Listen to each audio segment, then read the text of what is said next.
Yeah. The participant, of course, the Honorable Pak James.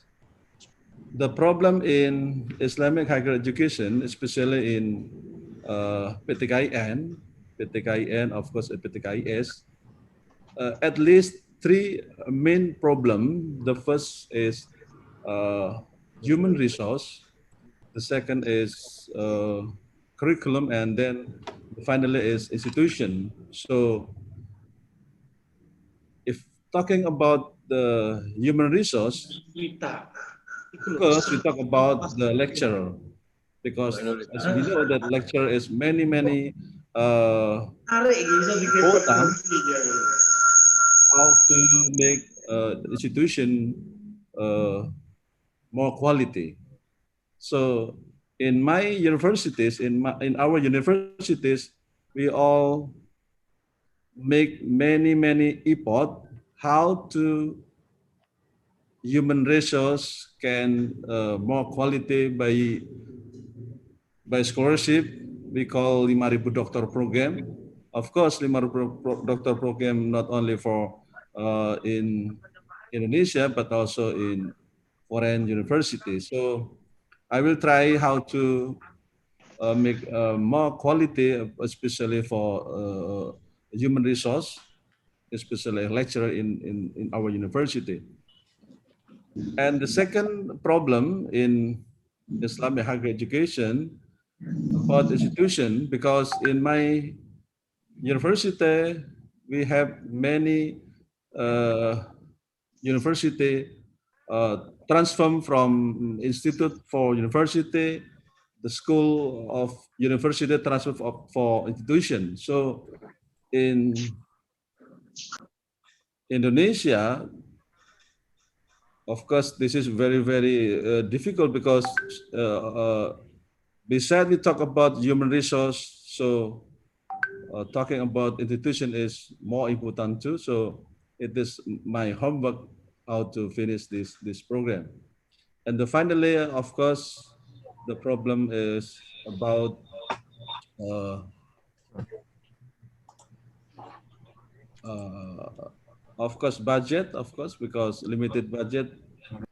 So I would like to probe James. Another time we can talking about collaboration, talking about synergies, not only human resource, but also institution, and then budget.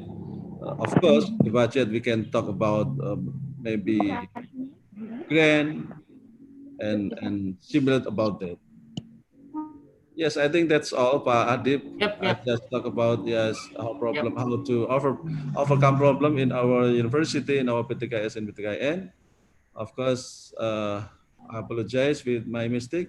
Thanks very much. Mohon Wassalamualaikum dibuka Pak warahmatullahi Direktur wabarakatuh.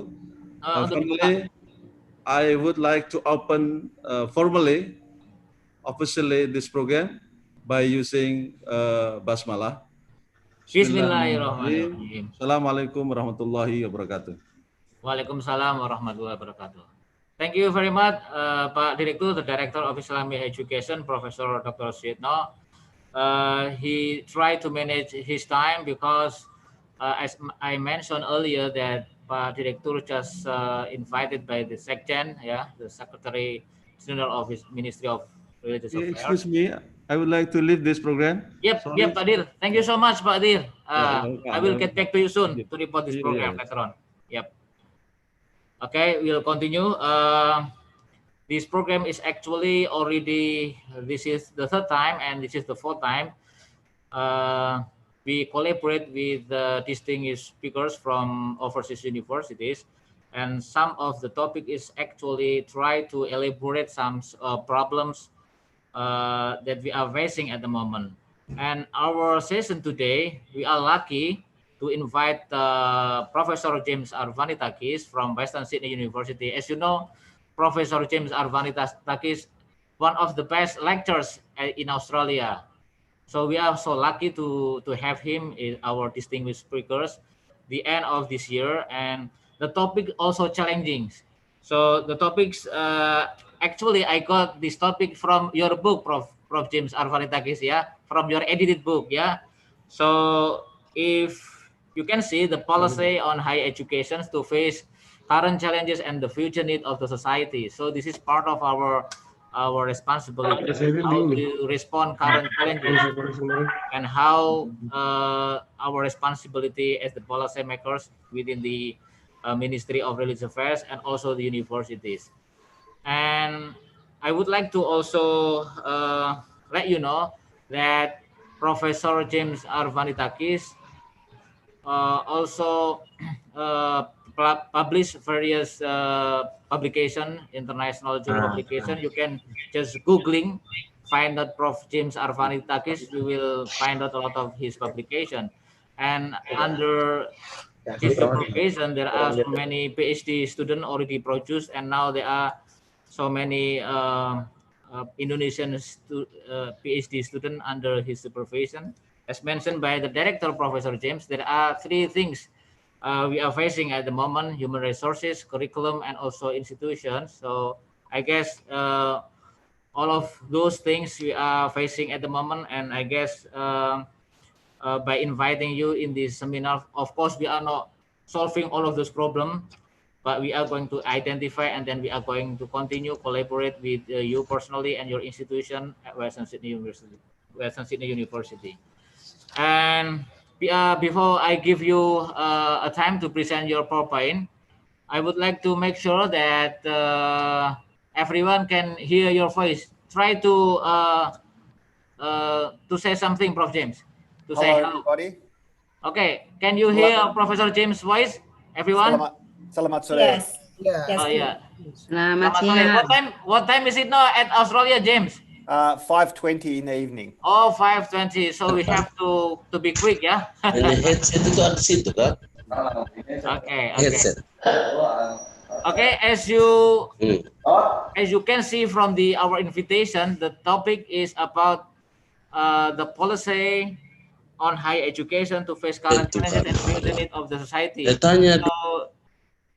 this is actually from Prof. James, one of Prof. James' edited book, and he suggests one of the things that we need to create at the moment to face current challenges is citizen scholars. Maybe you can elaborate more about citizen scholars and what the thing that we have to do to face COVID-19, that almost universities delivering their teaching and learning through online, through distant learning. So, and other thing that maybe you can share with us how Australian university cope with those problem and things like that. So without overdue, I will give you time to present your PowerPoint within 20 until 30 minutes, and then we are going to open question and answer. And for those who cannot join our program within the Zoom, you can also see our live through YouTube, this channel. Okay, Prof. Jim, time is yours. Thank you so much, Adib, and thank you for the wonderful introduction. What an honor to be here with you all to have this conversation. I do love visiting Indonesia. It's one of my favorite places in the world, and whenever I come to Jakarta or Jogja to spend time with friends there, it's a pleasure. And I'm very proud to say that Western Sydney University has so many students, PhD students from the Mora program here with us. It's fantastic, and I'm very proud, and I hope that they're having a good time because I love having them here. So I can't wait for us to get past COVID so I can return and visit and see my friends again. There's nothing better than that feeling of spending time there and eating too much food and enjoying my time there. Yeah. I'll share the screen. Yep. To get started. And so I'll talk for about 20-30 minutes and then happy to take any questions. So before we begin, a little bit about me. I began my journey, I worked in finance. My first degree was in economics, and I worked for a long time in finance, about 10 years. After I finished working in finance, I went and worked, I should say before I go on that I was the first member of my family to go to university. This was me in 1986. So as you can see, I was a very handsome young man. Yeah. Just like a singer. So that was me, 1986. I was the first person to go to university. My father carried bricks and my mother ironed for a living. So university was very important in my life. After I studied economics and worked in finance, I worked in human rights and environmental rights organizations. And then after that, I became a professor. And this is me when I graduated from the university. I used to say that this was the happiest day of my life, but Wow. I will say now that I can't say that anymore because this was the happiest day of my life. This was my wedding Wow. 4 years ago, Wow. almost to the day. Alex and I got married. So this was our wedding. So look, I'll talk a little bit about the challenges facing universities. What's important to know, and hearing the Honorary Director talk about the challenges, those three challenges of human resources, curriculum and institution, they are common challenges all over the world. They are faced by universities everywhere. Some challenges are bigger in some countries, some challenges are different in other countries, but they are themes that emerge all over the world. These challenges of having the right teachers, the right educators, building a curriculum, and having good, solid institutions are three challenges that everyone must confront in the contemporary world. And I want to spend a little bit of time talking about how they play out in different ways, how these challenges take different forms. But as you'll see from my presentation, that those challenges are very important, are similar across the world. So budgets are one challenge that we all face. Every university has a challenge on budgets. Some universities less than others, but this is a big challenge. Governments are cutting funding, and the cost of education is growing, and so as a result, we are all facing budget challenges for our institutions. The second challenge is that we have increasing competition. That is competition not just between universities, but the rise of things like micro-credentials and alternative credentials. Organizations like Google and LinkedIn are now offering diplomas to challenge us. So we are no longer the prominent owners of information. Other people produce information. So universities once were the producers of information. Now we are in competition for the production of information. And sometimes the people that produce that information, their motivations are quite negative. And so we also have this rise of disinformation as part of the competition, which takes me to my third point, which is about trust and rumors. Trust and rumors play a massive role in the position that universities face themselves. We've seen a decline in trust in expert systems as well as governments. And this has meant that increasingly universities now have to make themselves heard. One time, especially in places like Australia, but also I'm sure in Indonesia, universities used to be very trusted, but significantly now they are a lot less trusted than what they once were. Thirdly is that we have high levels of government intervention. Now, this again varies by country, but one of the things that happens in Australia is that we've had governments intervening and demanding regular changes to universities. They're demanding tighter controls, they're demanding new codes of practice, all these requirements, and this creates a sense of instability or difficulty in managing institutions. They also sometimes influence the curriculum. This creates other problems. So these are challenges that we constantly face. And the fifth point to make is the rise of technology and how challenging it is to deal with things like fake news, rumors, all sorts of things that are happening there. And this links with this area of trust.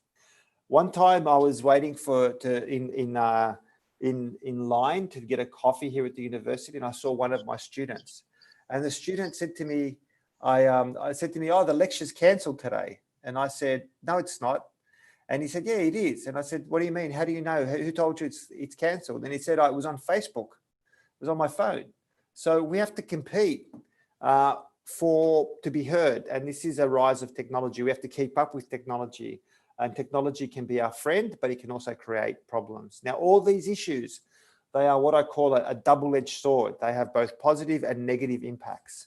So technology can be fantastic for us, but it also has risks. Our relationship with government can be fantastic, but increasing government intervention can create problems. So all these issues can be positive, but they can also be negative. So they are a double-edged sword. And on top of this, we have the everyday unpredictability of the world. Things happen that we do not expect. And you spoke about COVID, Adib, and changes hit us all the time. And a lot of these changes, they're not always new. They're things that happen. Change is always happening. We're always hit with these sudden events that create crises, and those crises challenge the university to do better. So these crises are known often as black swan events.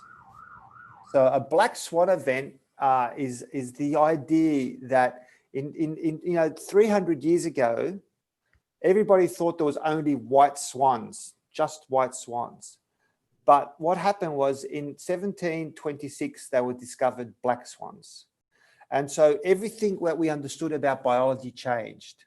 And black swans happen all the time. COVID is a black swan event. We always believed that the world's global health system would change, could control problems. But we've seen with COVID that all of a sudden everything has to change. Our travel, the way we communicate, the way we engage is always changing. And black swan events that create big sudden changes, radical change, crises are happening all the time. And so a black swan event is something that's unpredictable and it has widespread ramifications. But people always say in hindsight, oh, we should have seen it coming. But, we can look at many black swan events in our lives over the last 20 years or 20 years. We've seen the terrorist attacks in America, the global financial meltdown, the sovereign debt crisis in Europe, the nuclear disaster in Japan, Brexit, and now we have COVID. So these things are happening all the time. These are creating changes all the time. And this is creating a crisis for universities to confront. So how does our human resources, how does our curriculum and how do our institutions deal with these big changes? And I believe that we as institutions, we can lead the change. And I really believe that we have the ability and the people to make sure that we are on top of the change, in front of the change. And part of that is building the international collaborations that we spoke about, that we've been speaking about. Understanding each other, understanding our different cultures, working together in partnership. I see no more important relationship for Australia than our relationship with Indonesia. And that is why I've worked so hard to make sure that we can have so many Indonesian students here, because I don't see it as just a engagement. I see it as part of bringing our amazing cultures together. So our students will also confront a big changing world. And this is part of the challenges that we must face. And it's got to do with how we deal with curriculum. So the world of work is changing all over the world. So, we used to have everything in one place. Now we have distributed networks, and we see this. Everywhere we work, we see distributed networks. So what's designed in one part of the world is not designed in another part of the world. Is designed one part of the world, it's built another part of the world. All these different things are happening. And this has created a problem. We can see how it's created economic efficiencies, but in COVID, they created a crisis with our distribution networks. So again, it's a double-edged sword. The second big change that we must recognize is that industries are splitting and merging and changing. So for example, We have some industries growing and other industries collapsing. And they're moving all over the place. They're splitting in half. They're going over here. They're going over there. Some industries that didn't exist, 10 years ago, no one had heard of Netflix. Now it's it's one of the biggest, most important and powerful companies in the world. Manufacturing jobs in the US used to be the lifeblood of that economy, and now it's disappeared. So and this will continue to change. Nothing will stay stable. So the students that you're teaching in Indonesia and the ones that we're teaching in Australia, they will confront this world in flux, this economy in flux. But the impacts won't be the same. They'll be different. People will feel them differently in different parts of the world and within countries, not just within one country. So not everyone will feel these economic changes or these black swan events. They won't just feel them the same everywhere. They'll be very, very different. So and we can see that different industries will be impacted differently. And it's not just the industries, but it's actually the location as well. So the locations, and I'll just quickly jump forward a bit here. In America, this is important. We can see that in different parts of America are having very, very different impacts economically. And this, you can see the dark areas that shows where jobs are growing, and the gray areas or the white areas, it shows where jobs are disappearing. And so we can see that this is having uneven impacts all over the world. So, and going back here, you can see also how industries are changing radically. Different industries are changing very radically. So car manufacturing in America, for example, everything was designed, built and sold there. Post supply chains were all there. Now we know that Americans only build less than 17% of their manufacturing. Sorry, 19% of their manufacturing happens in America. The rest of it happens elsewhere around the world. So this is a changing industry. This is a changing industry, but this is not unique. This is the same all over the place. And this is how we need to think about the role of our human resources, the role of our curriculum. What can it do to prepare students for these changes? So what do we need to do as institutions? What do we need to do as scholars, as leaders in the world? How do we help our institutions adapt? And I'll talk now for the next 5 or so minutes about some of the things that I'm seeing here at Western Sydney and some of the things that I think are really important. So the first is that we must continue to innovate.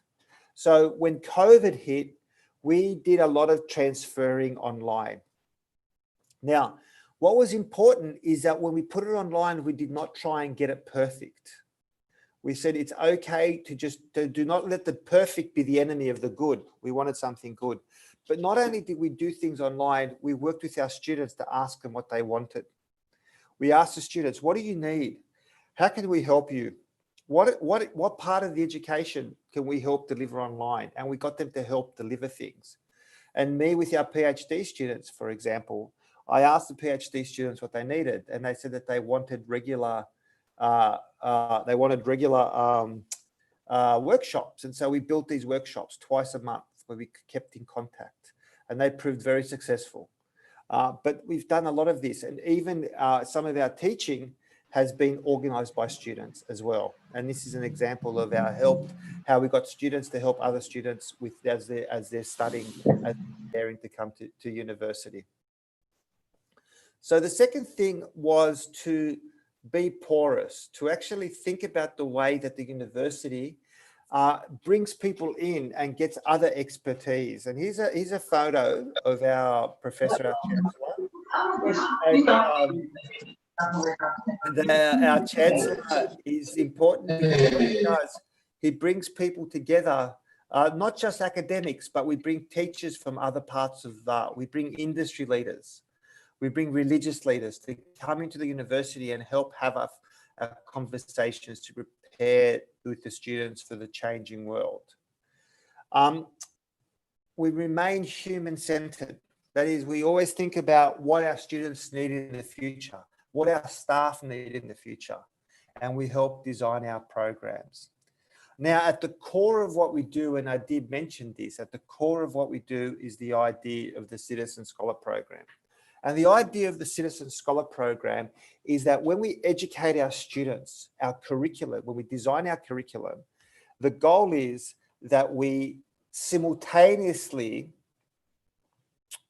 make sure that we teach scholarship, but we also at the same time make sure that our students become good citizens, that they become focused on citizenship, to understand the needs of their communities, not just the needs of their own individuals. And this is very important. They become good scholars, so they focus on the curriculum, but our curriculum also encourage them to think about the future as citizens. So what do we teach? Well, some examples. What we do is we encourage collaboration and being able to communicate, being able to encourage people to communicate both to other scholars, to other students and to professors, but to those who are not educated, who do not have the same education, to be able to explain things. And that's a really important skill. The second thing is to recognize that the learning journey does not look like this. This is not what the learning journey looks like. Learning journeys look like this. They come with challenges. We make mistakes. Our students go back and forth. So we must teach them to be able to be creative and to be entrepreneurial in what they do. Thirdly, we must teach literacy, digital literacy, as well as data literacy. And this is important. In a world of fake news, we must be able to help our students identify what is fake and what is real, so they understand. That is very, very important. And then the final point is to talk about, one of the final points, to talk about problem definition, not just problem solving. We spend a lot of time thinking about problems to solve, but we must help our students learn the research skills to define the problems that they want to solve. This is fundamental. This is very important. So it's problem solving, it's problem definition as well as problem solving.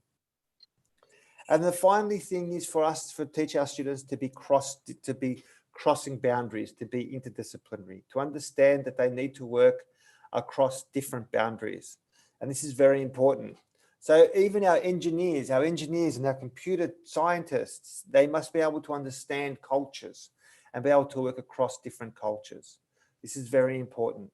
So the art students must understand some computing. The computing students must understand the arts. They both must understand to work across different cultures and to be able to communicate. This is fundamental in designing the curriculum, and it's fundamental for our institutions to stay relevant going forward. So I'll leave it at that. We've got some time for questions and answers. I'll stop sharing, and I'm happy to take any questions, Adib or others. So please let me know if you have any questions, either in the chat or if you want to raise your hand. I'm happy to answer questions. Thank you. Okay, thank you very much, Professor James, for your presentations. Because this is online seminar, usually if some presenter already finished their presentation and then I ask those participants to clap their hand like this. Okay, then we clap our hands to Professor James through online. Okay, again, thank you very much, Prof. James. Yeah, very. I guess there are a lot of information over there, and one thing that I always remember from your edited books, you mentioned from the back cover from the book and said that the future of higher education is in question as universities remain struggles to respond current challenges and the future need of the society. So this is the thing, as the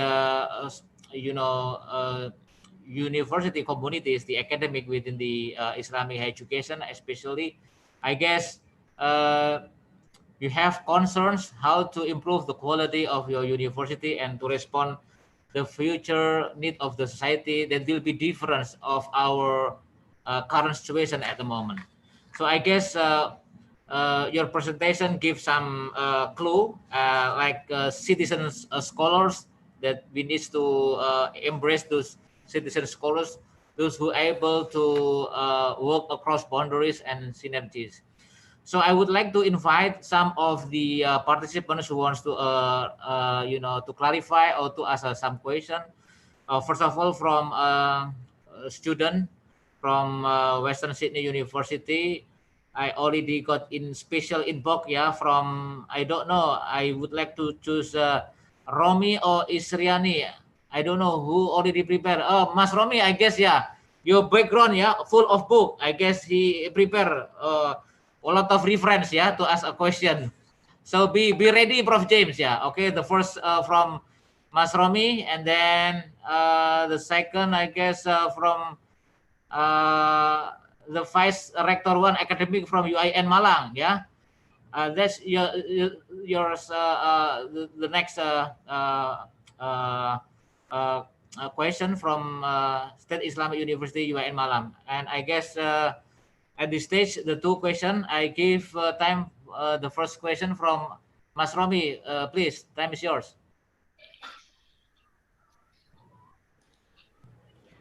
Assalamualaikum warahmatullahi wabarakatuh. Waalaikumsalam warahmatullahi wabarakatuh. Hello everyone, my name is Romi Aditya Setiawan. I'm a PhD student now at the final year at Western Sydney University, Australia. Alhamdulillah. I'm doing a PhD in Islamic Banking and Finance in a School of Law. Hi James, it's great to see you here. My question is related to the international students. As there are many international students here, they are facing a problem of communication. And some of them are too shy to talk. Some of them also having a lot of difficulties understanding the other people when they're speaking each other. So communication is, I think, is a huge problem for most of the international students who are in the early of their education in Australia, especially. Yeah. So I would like to hear about how do you deal with this with the international student here, especially in Western Sydney. Okay, thank you, Mas Romi. Hold on, Professor James. I would like to give the second question from Vice Rector One from State Islamic University UIN Malang. Time is yours, Prof. Okay, thank you very much, Mas Adib. Kiai Adib. Wait. Okay, Why don't you use your peci, yeah? Yes. Okay. All of us at now thinking about how our university become world-class university. Yes. Do you heard me, Mas Okay. Adib? Good. Yeah, continue. Yes. How our university become the World-class destination of Islamic student in the world. Yeah. So what we have to master, according to QS, World University Ranking, there are 6 criteria of world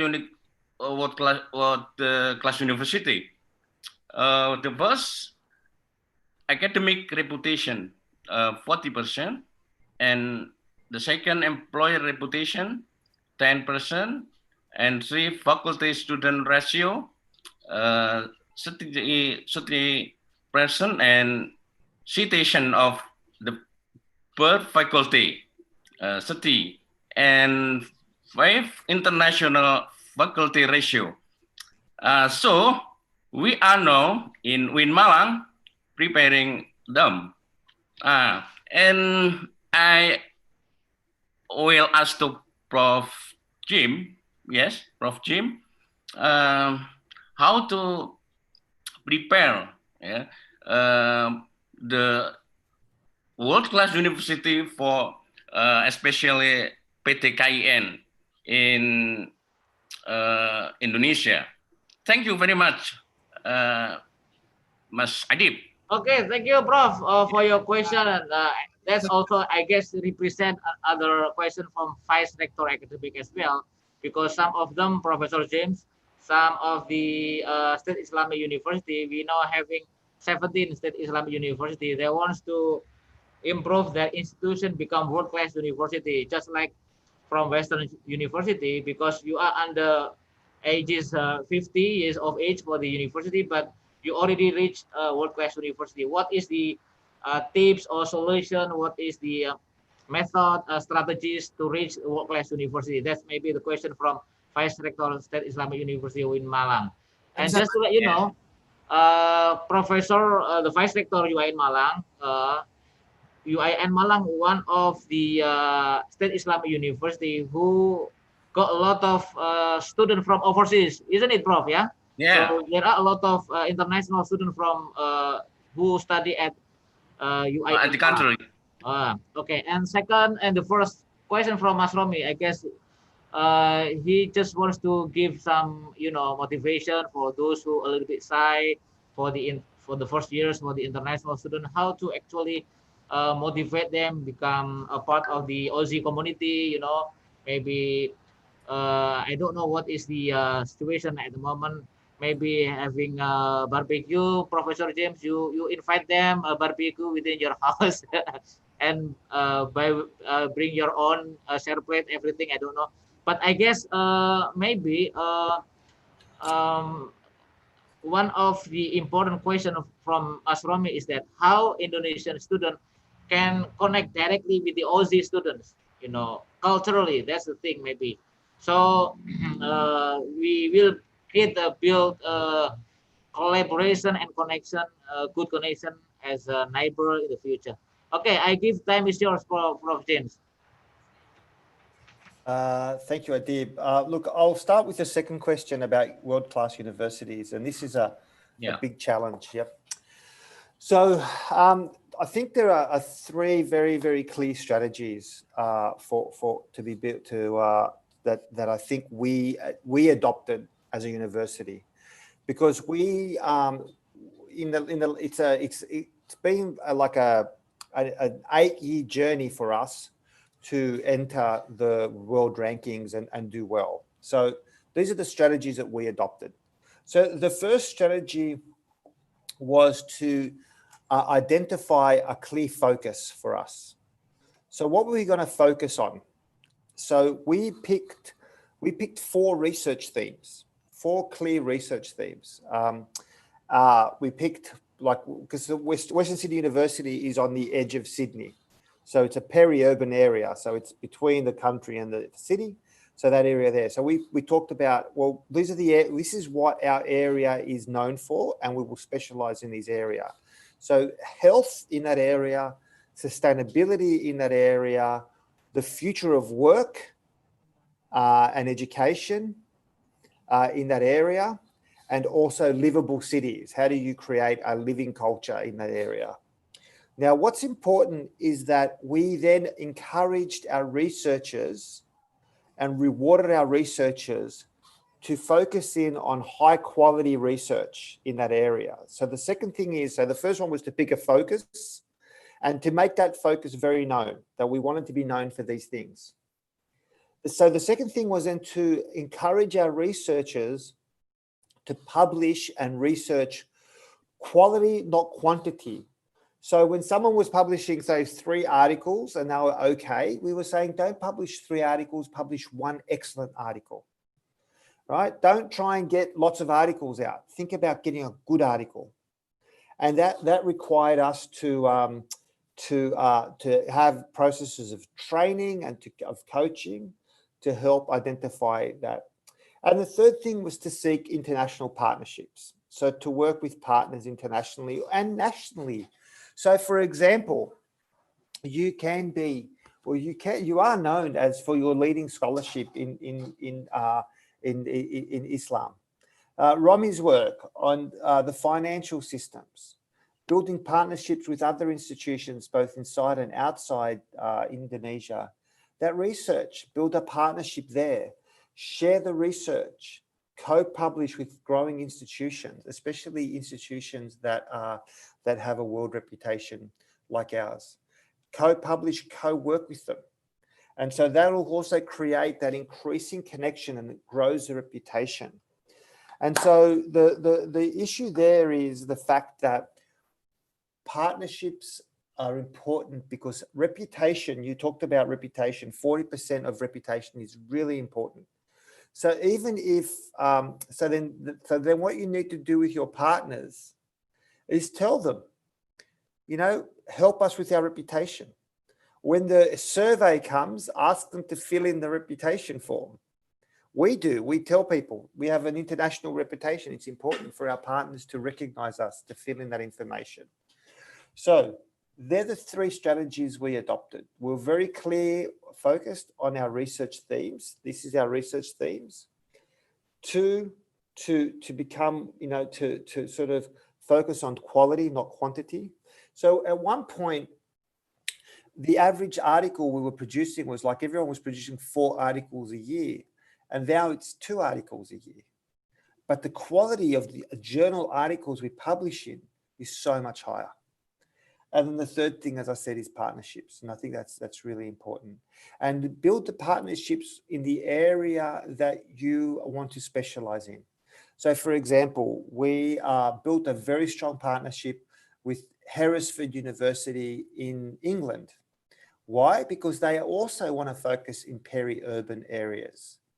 The partnerships we built in that area have been really powerful. We also did a lot of work on the area of we've done a lot of work in the area of religious communities.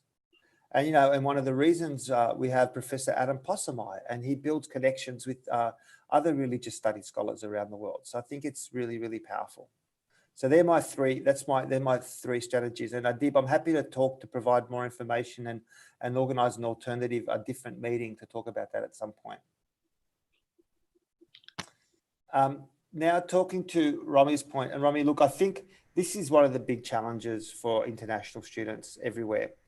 One of the things we really need, I'm very, very keen to see for us is, and we've tried, we have our college system. We try and have a buddy system, but these are all challenging, and they've become more challenging in the time of COVID because it's more difficult to have those connections. But I think that's it's one of the things that we need to do to try and build the communication skills. One of the big challenges, I think, is that we need to encourage our students, our international students, to participate in informal events. So we do things like we have the barbecues, we take students to cricket and to football games and to things like that. And they seem like, oh, well, that's like a waste of time. But one of the hardest things, especially in Australia, is to get used to the language that's used. And that's the same. It's the accent, it's the slang. So I think any kind of social exposure is really, really important. And I know that we're conscious of trying to improve that. The other thing that we have been working on is to also increase pre-arrival education. So before you come, to actually share information about some of the language instruction. So I think, Rami, there's a lot more we can do, but I think we are aware of it. I think we've been trying hard to drive that. Okay, thank you, Prof. James, for your brief answer, and I hope it will cover all those questions from Vice Rector 1 UIN Malang and Prof. and also Mas Romi. And I guess Prof. From the Vice Rector UIN Malang, if you want to have further information, I suggest you to visit Western Sydney University next year. So you can. Okay. Yeah. With Mas Adib. Okay, of course, I will accompany you then. Okay, yes. Don't worry too much about that. Okay.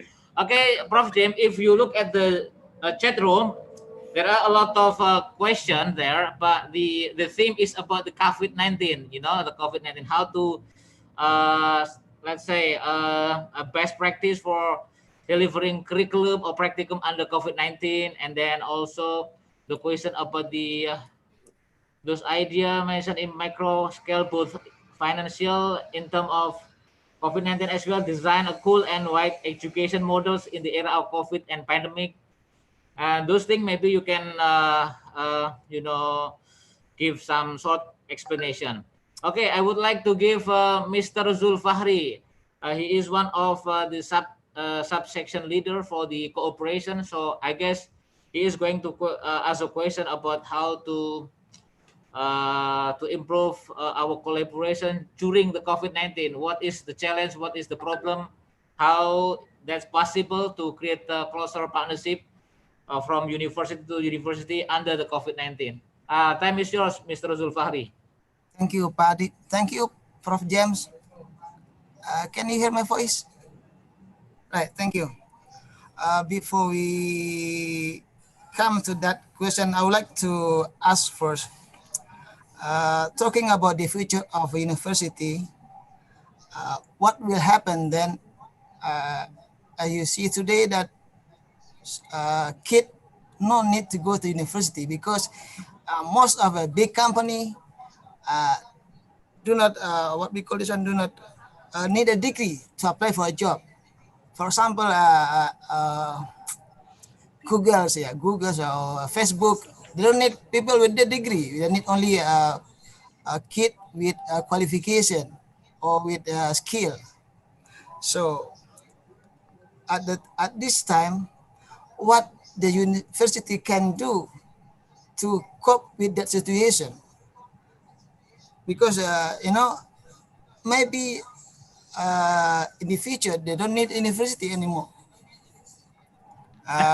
So I think university have to do a kind of a modification, either a curriculum or maybe I don't know, something else. That's my first question. The second one, as Pak Adib said before, that in our minister, that especially in my case, that I'm dealing with the cooperation, university cooperation. So at this time, because of the COVID-19, I would like to ask you: do you have any ideas or concept what we can do to keep that collaboration moving, even though today we cannot move from one place to another place? That how to create a cooperation between universities, even though Indonesia or in Australia, without no affecting to that kind of a cooperation. Okay. I think that's my question. Thank you, Prof. James. Yeah, I got your point, Pak Zul, and thank you very much for your question as well. And I remind Prof. James to also respond some of the question through the Zoom group chat. That's also clarify some and need for the explanations. And I do agree with Pak Zul, Prof. James, that now the degree reflect the quality.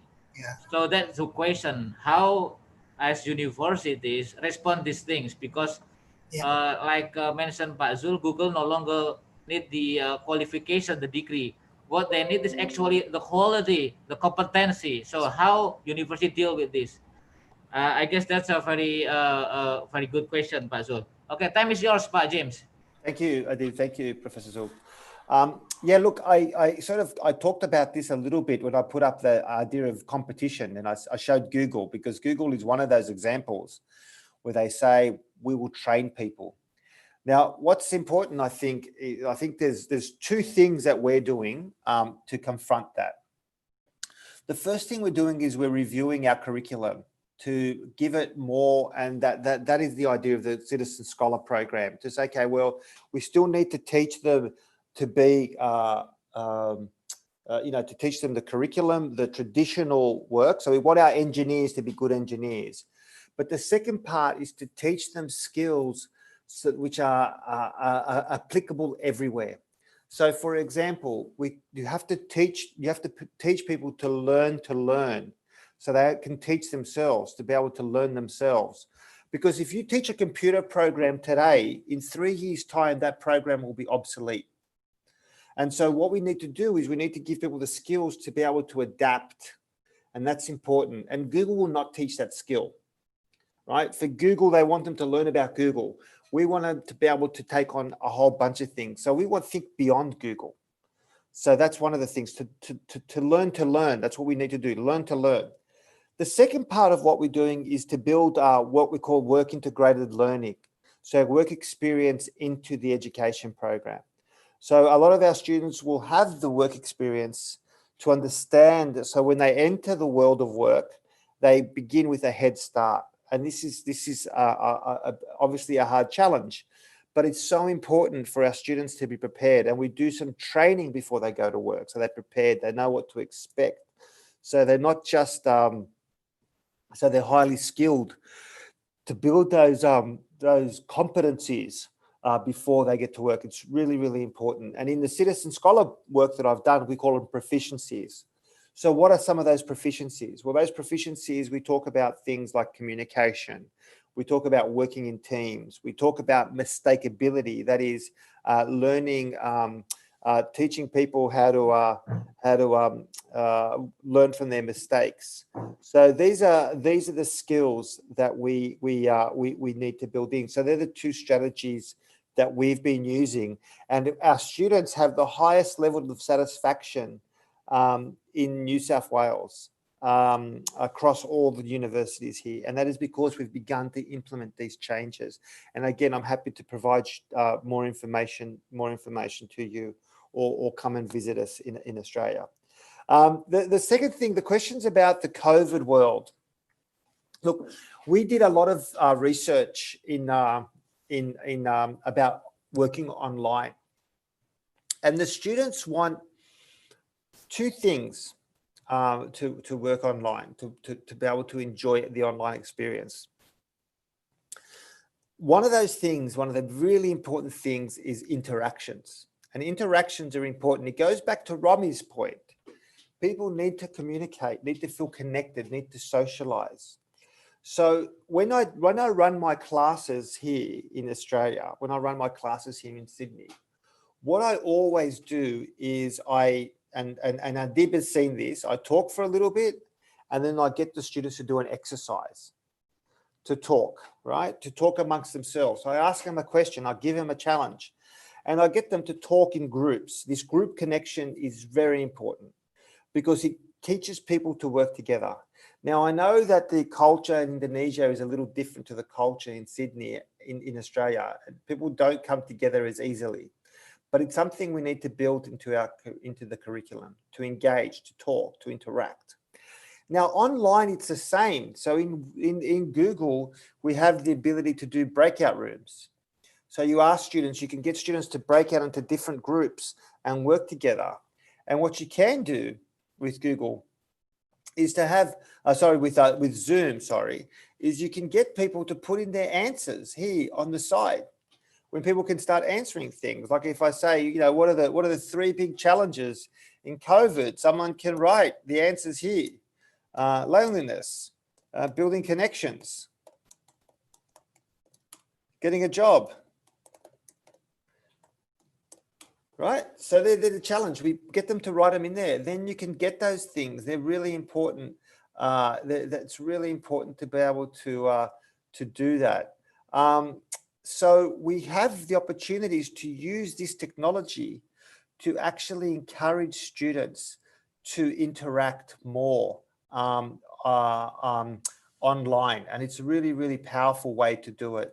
What I'll often do is I'll take those answers, and we can also look at how you can take those answers and put them in a file, and then present those files back to the students. So you ask them a question, you can take that information.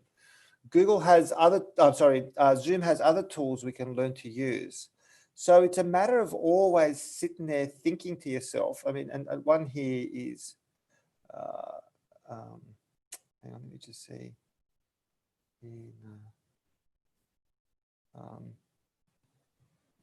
Let me see this one. So, no, sorry. Oh, so here's something else that we offer, that it offers. Can you see that? That's the whiteboard. So when my students are answering questions in Zoom, I come on here and I write the questions. So what are the challenges? And I get my students to talk, and I look at the answers they've written in the chat room, for example, and then I take those chats and the answers, say they were here. Where were they? Here, you know, and we put them down here. So it's just a good way for us to be able to get the students to share the information, and then encouraging them to add that information. Interaction is so fundamental as a way to encourage our students to connect. It teaches the skills that we were talking about before. So thinking about using these different platforms is really, really important. Now, face-to-face, it's easy. You can get students to sit in a group over here or over there, but it's also, you can do it online as well. Now, my favorite, the person that I learned from the most, I was inspired from the most, was a professor from Brazil. His name was Paulo Freire. And Freire said that we should always think of what we can learn from our students.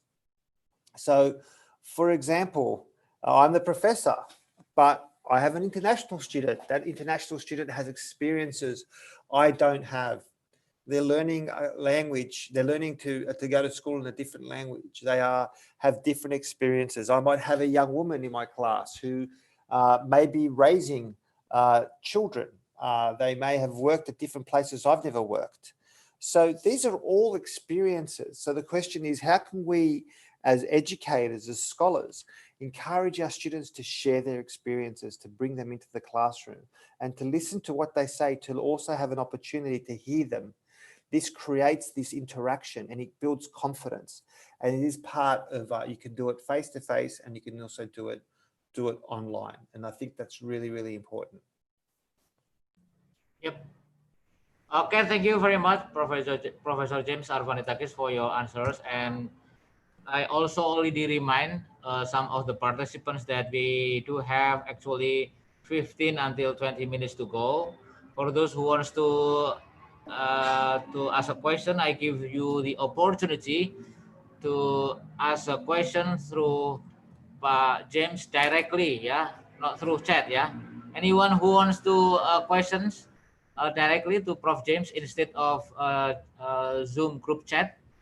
I'm wondering why some of you don't raise issue on Indonesian higher education policy, so-called as Kampus Merdeka Belajar. So we actually, Prof. James, under the young Ministry of Education, Pak Zul, can you remind me who is the Ministry of National Education, the youngest man? Nadiem Makarim, lah. Nadiem, I know. I just wants to make sure you know feel so sleepy, yeah. I'm just joking. So the youngest ministry, Nadiem Makarim, you know, raised those issues how students within the university in Indonesia higher education, they have working experience, they have competency, and preparing those competency before they are going to face a job later on. Because, you know, if you want to see the quality of the university, you can see through the alumni. The alumni who, you know, accepted through the workforce. That's the thing. So that's the idea of Kampus Merdeka Belajar. I don't know if you got some idea, maybe you can share with us in these international collaboration seminars. Anyone who wants to questions directly to Prof. James, or I just wants to remind you, Prof. James, some of the questions through our chats today. My question from Singgih Aji Purnomo. Some of higher education challenge, which one of the most important to improve, and why is there is no person? I can get it. So maybe this one. How is the policy? What is the policy of education? The policy of education to accommodate job for people in Australia. Maybe he wants to ask the relations between job opportunity and the policy of education. Maybe you can respond those questions, James. Yeah, of course. Thank you, Adib. Look, it's a really good question. I mean, there are two things that are happening on the policy. The first one is that, and sometimes, and their intention, they sometimes they pull in different directions. So the government wants to see jobs now. And so the government says, oh, we want to see jobs straight away. So they talk about the jobs ready package. And so we have this new legislation, which is about having students ready for work straight away. And I think that's positive. That's very good. But the other tension is to actually prepare students for jobs of the future, for how work will change. So if you just focus on the now, then you will miss an opportunity of what you'll be sharing into the future. So, whoa, that's me. That's strange. So what we need to do is concentrate on doing both those things. Both those things is to oops, we're back. Sorry, I'm just a bit confused. Yeah, so we need to concentrate on those two things. So, okay, getting students ready for the now, and then getting students also thinking about jobs for the future. And this is a really interesting one, because jobs of the future, we don't know, right? It's like those black swan events. So again, that's why we need to teach those additional skills, additional competencies or proficiencies to be prepared for those things. And our curriculum must be prepared for those changes. So our curriculum must have room to incorporate some of the flexibility so we can see changes. So what flexibility is that? Well, I believe that all curriculum should include some research skills. That is one of the most important skills. Our students should be able to, when they enter a new job, I should have a student come in, a graduate come in, and to my office, and I should say, I want you to find out what's the latest on this. Ask them that question. You know, what's the latest in government policy on education? You've got 1 hour. They should have the skills to spend that hour quickly looking at what's happening, writing a summary, even if it's 4 dot points, 1 paragraph, and then bringing it to me. So these are the types of things. So we do need to understand the government wants jobs now, and that's important. We must respond positively to that. But also, we must also have room in our curriculum to teach people to think of what's happening in the future.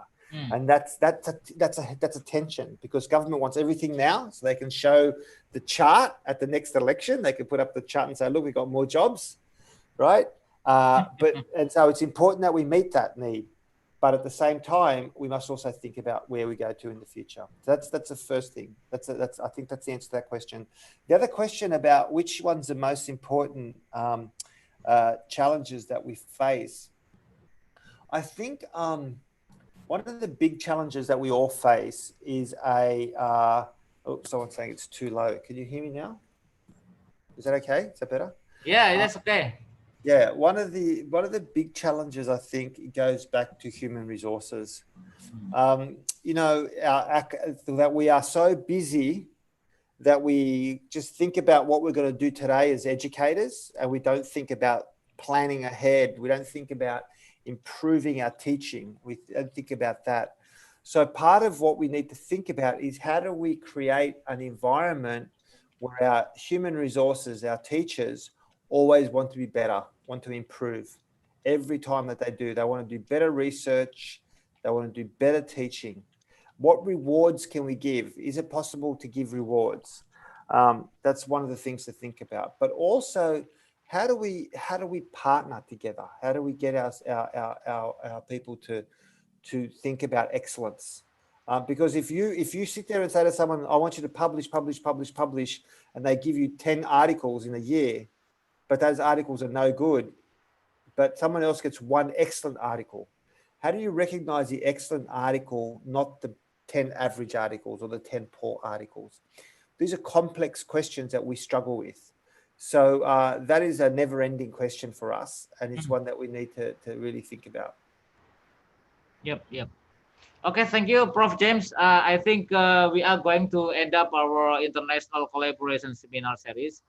As I mentioned earlier, Professor Ali Ramdhani couldn't attend our international seminar, so already replaced by Prof. Sritno, and we do have closing remarks. So the closing remarks will be directly by myself as the moderators.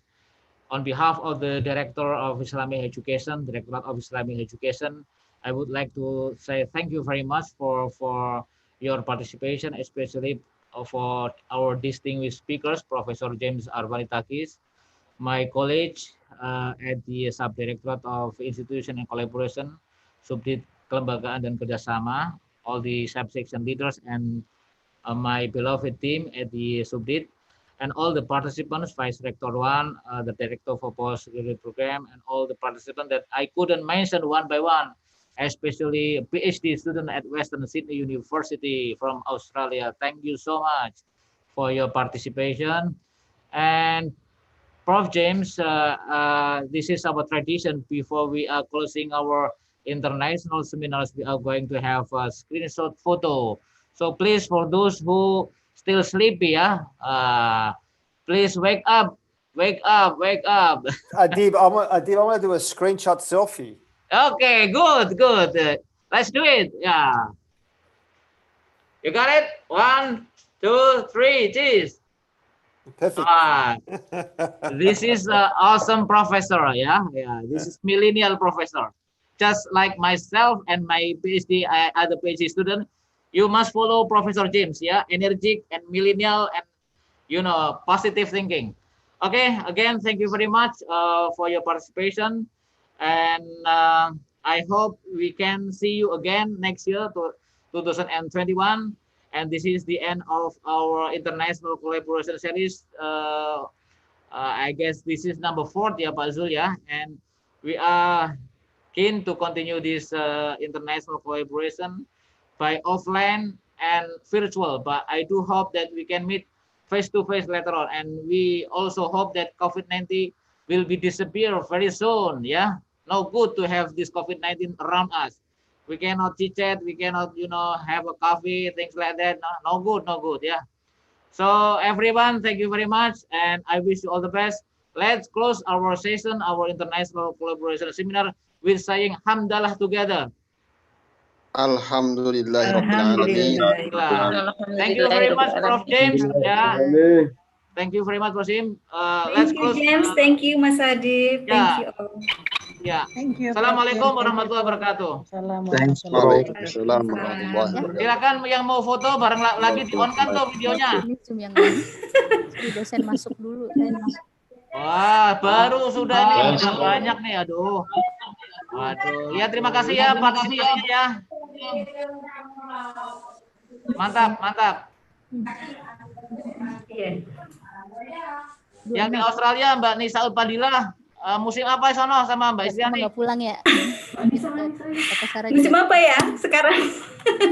Musim COVID kayaknya udah berakhir, insya Allah, Mas Adi. Amin. Yang positif thinking lah ya. Iya, cherry mas. Musim cherry ya? Biasanya Iya. Kirim dong ke sini. Insya Allah. Oke, sehat semuanya ya. Saya mau izin mau ada pertemuan lagi. Makasih. Ya, I wish you all the best, sukses semuanya. Thank you.